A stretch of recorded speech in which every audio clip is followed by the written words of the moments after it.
Los vectores forman parte del subconjunto STL, que a la vez está contenido dentro de la biblioteca estándar del C++. Dentro de este subconjunto STL también encontramos otros contenedores como las colas y las pilas, de las cuales ya les compartí en las 2 lecciones anteriores. Por este motivo no voy a detallar en estos contenedores, pero sí voy a hacer un recordatorio, por lo menos en cuanto a su definición, donde teníamos que las colas son un tipo de listado que se caracterizan porque sus elementos van a ir siendo atendidos conforme estos van llegando, es decir, los primeros elementos en llegar van a ser los primeros en atenderse, mientras que las pilas son justamente lo opuesto.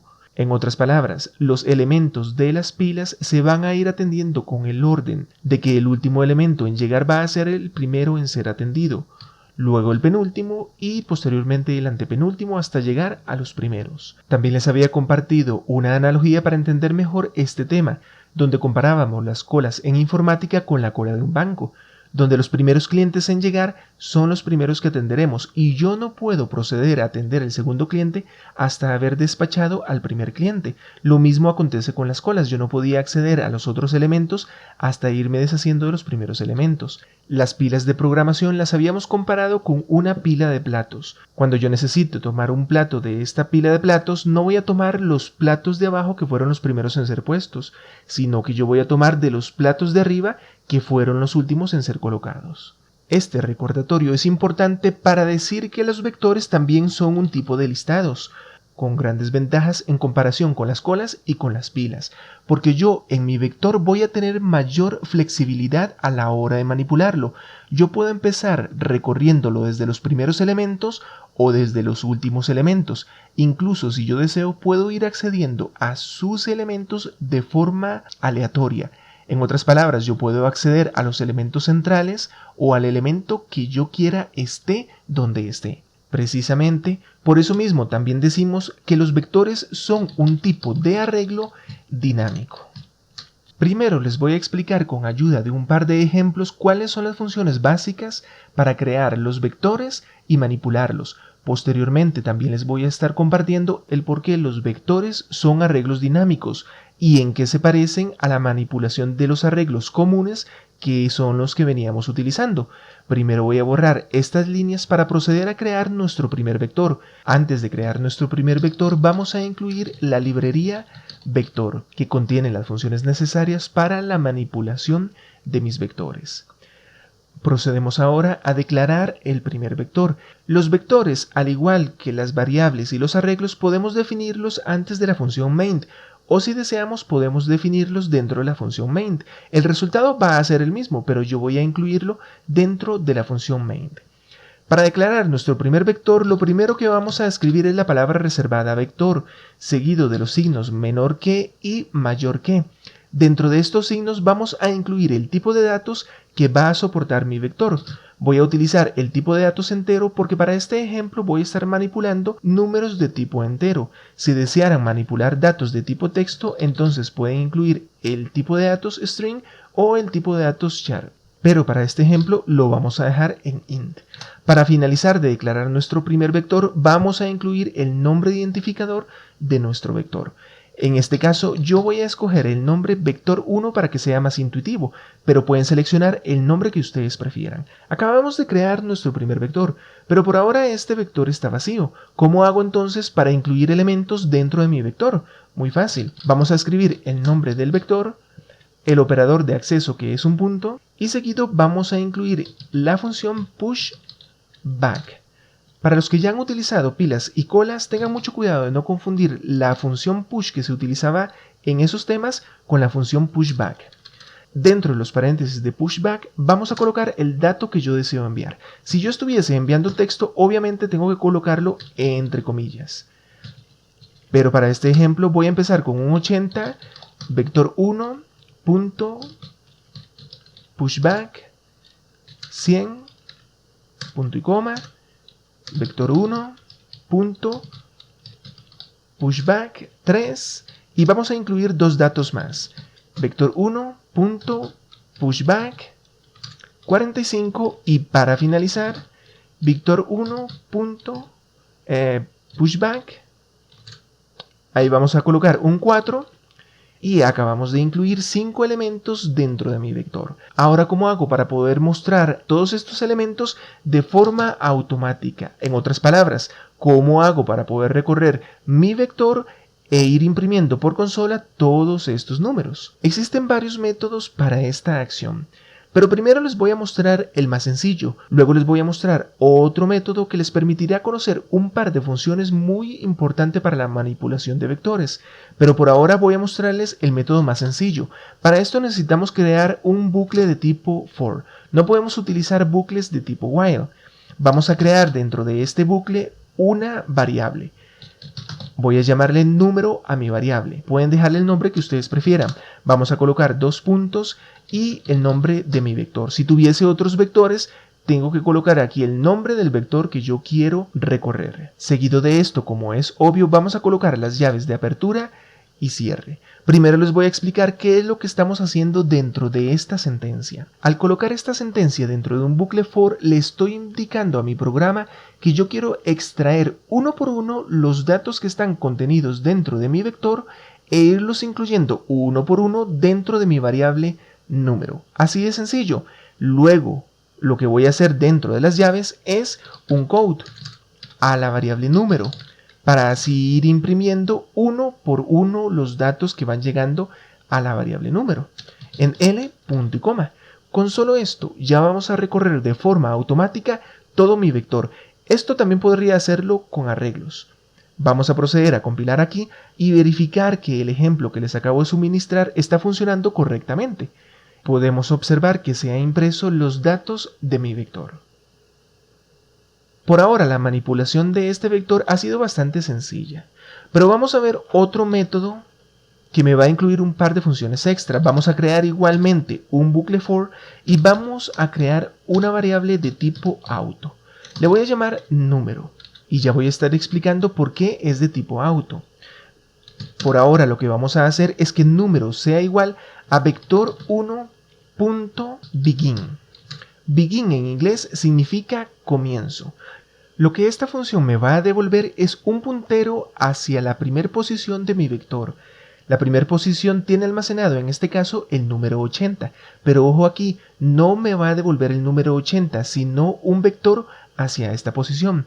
Precisamente por eso la variable tiene que ser de tipo auto. Las variables de tipo auto toman su tipo de datos acorde al dato que se les está ingresando. Si yo aquí hubiera colocado un 80 numérico, entonces la variable número pasa a obtener valor numérico. Si yo coloco aquí algo entre comillas, entonces esta variable número pasaría a tener un tipo de datos texto. Vamos a dejarlo como estaba. A la derecha de este punto y coma vamos a colocar el condicional necesario para que se ejecute mi bucle for. Vamos a escribir entonces, mientras número sea distinto de vector1.end, pues se va a ejecutar el bucle for. Lo que me va a devolver la función end es una posición virtual posterior al último elemento de mi vector. En otras palabras, si mi último elemento en este caso es el 4, me va a devolver esta posición. Obviamente esta posición está vacía, ni siquiera hay ningún dato ahí, pero el puntero va a hacer referencia a esta posición. De tal forma que se van a imprimir todos los números desde el primero hasta el último. Voy a eliminar este asterisco y vamos a colocar aquí número más más. Con solo eso, número más más me va a ir incrementando la posición del puntero interno de mi vector. Vamos a colocar ahora las llaves de apertura y cierre. Para poder ir imprimiendo todos los datos contenidos dentro de las posiciones de mi vector, vamos a hacer lo siguiente: code operador de inserción. Sería natural si usted piensa que yo aquí tengo que colocar número operador de inserción en L punto y coma, pero recuerde que yo dentro de la variable número lo que tengo son posiciones de memoria, yo no tengo los datos de mi vector, por lo tanto tengo que utilizar a la izquierda de mi variable número el operador de desreferenciación. Si usted desea conocer más a fondo cómo funciona este operador, puede acudir a la clase de los punteros que ya les compartí, donde detallé más a fondo acerca de este tema. Por ahora lo que podemos hacer es compilar y verificar que esto está funcionando tal y como lo esperábamos. Podemos ver 2 veces la lista desde el 80 hasta el 4. En otras palabras, estas sentencias de aquí abajo hacen lo mismo que estas de aquí arriba, pero al haber seguido este ejemplo conmigo, acaban de aprender el uso de 2 funciones que forman parte de la sintaxis de C++ que les caracteriza y que les permitirá realizar ciertos procedimientos cuando ustedes estén manipulando vectores. Además, si llegan a utilizar el código de otro programador que haya incluido vectores y haya incluido estas funciones para algún fin, entonces ya sabrán para qué sirven. Hay otro par de funciones que me gustaría mostrarles antes de pasar a la segunda parte de este tema. La segunda parte es quizá la más importante, pero primero me gustaría mostrarles ese par de funciones. Lo que vamos a hacer para conocer esas funciones que nos ayudarán a comprender más a fondo la lógica y la sintaxis de este lenguaje de programación es recorrer esta misma lista pero en forma reversa, en forma inversa. Es decir, desde el 4 hasta el 80. Muy fácil. Vamos a crear también un bucle de tipo for y una variable de tipo auto. Lo que viene a continuación varía un poco. Vector1.rBegin. Punto y coma. RBegin significa reverse begin. En otras palabras, un begin reverso o un inicio reverso. Lo que me da a entender esta función es que me va a devolver el último número en lugar del primero. No vayan a pensar que esta función es la misma que end, porque recuerden que tal y como les acabo de mencionar, end lo que me devuelve es una posición posterior a esta última posición. En este caso me va a devolver no el número 4, sino la última posición donde está colocado el último dato. Me va a devolver la posición del 4. Voy a eliminar este asterisco y continuemos aquí colocando el condicional para que se ejecute mi bucle for. Mientras número sea distinto de vector1.rEnd, punto y coma, mientras esta condición se cumpla se va a seguir ejecutando. Pero ¿qué me devuelve rEnd? rEnd me va a devolver un puntero a una posición previa al primer dato que está incluido dentro de mi vector. En otras palabras, me va a devolver esta posición que estaría más o menos por aquí. Voy a eliminar este asterisco y vamos a incluir aquí número más más. No es número menos menos como podríamos llegar a pensar, porque en verdad cuando yo estoy avanzando a partir de la función RBegin, el avanzar es ir en reversa. Entonces podemos colocar ahora las llaves, code, operador de inserción, operador de desreferenciación, número, asterisco, en L, punto y coma. Compilamos y bueno, el resultado es el esperado.